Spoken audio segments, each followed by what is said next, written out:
Ciao a tutti, come vi trovate? Volevo parlare oggi di questo libro che ha esercitato una influenza molto forte nella mia vita.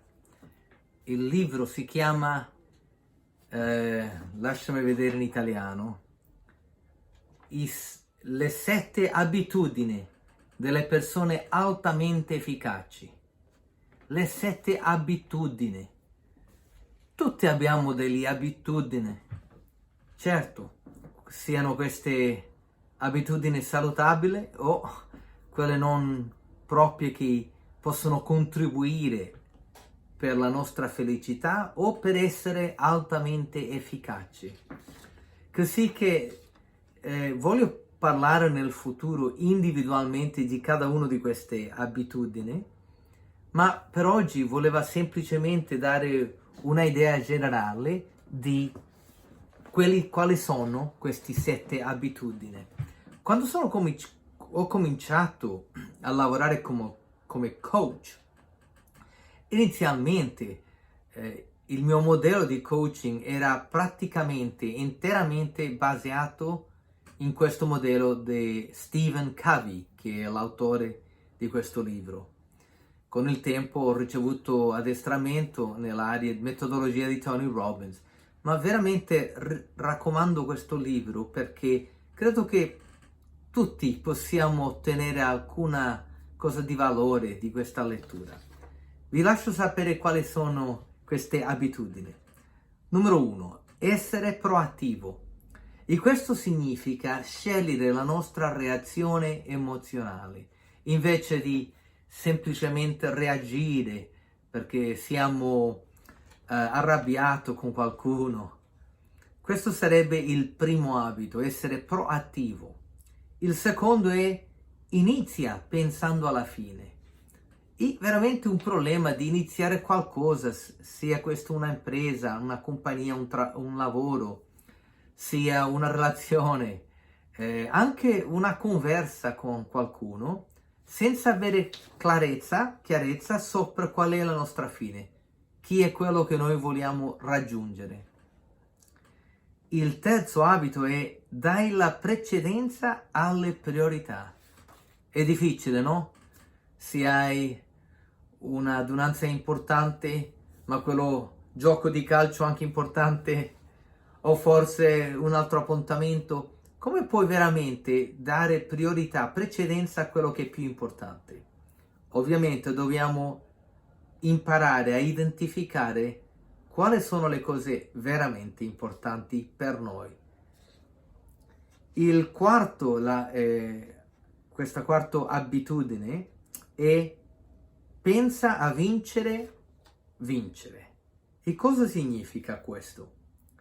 Normalmente, quando abbiamo un conflitto con una persona, nel lavoro, nella famiglia, forse ci pensiamo che io voglio vincere anche se la persona deve perdere. O delle volte pensiamo, va bene, devo perdere così che l'altra persona può vincere. Ma c'è un'altra mentalità. La mentalità che le due persone possono vincere. E questo è importante, che è possibile avere un beneficio che sia mutuo per i due. Il quinto abitudine è cerca prima di capire e poi di farti capire. Per quelli che sono familiarizzati con il mio lavoro come coach addestrato nella metodologia di Tony Robbins, forse vi ricordate di quella ferramenta chiamata i 7 passi mestri. In questo il primo passo è di capire il mondo dell'altra persona. Perciò che questo quinto abitudine è molto similare a quello, soltanto che abbiamo notato che c'è un altro componente, che è di farsi capire. E qua abbiamo una responsabilità anche noi, di comunicarci in certa forma che faciliti quello processo di comprensione da parte dell'altra persona. Aiuta molto quando sai l'idioma bene, non come io che il mio italiano fa schifo, lo so. Va bene. Il sesto o la sesta abitudine, sinergizza.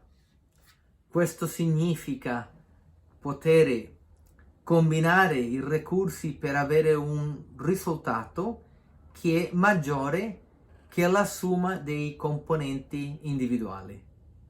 Questo applica nella famiglia, i tuoi propri recursi, applica anche nella impresa, e ce ne sono molte applicazioni veramente.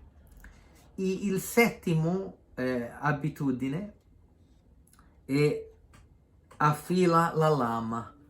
Non puoi tagliare l'arbore se non hai lama affilata. E qua l'applicazione sarebbe di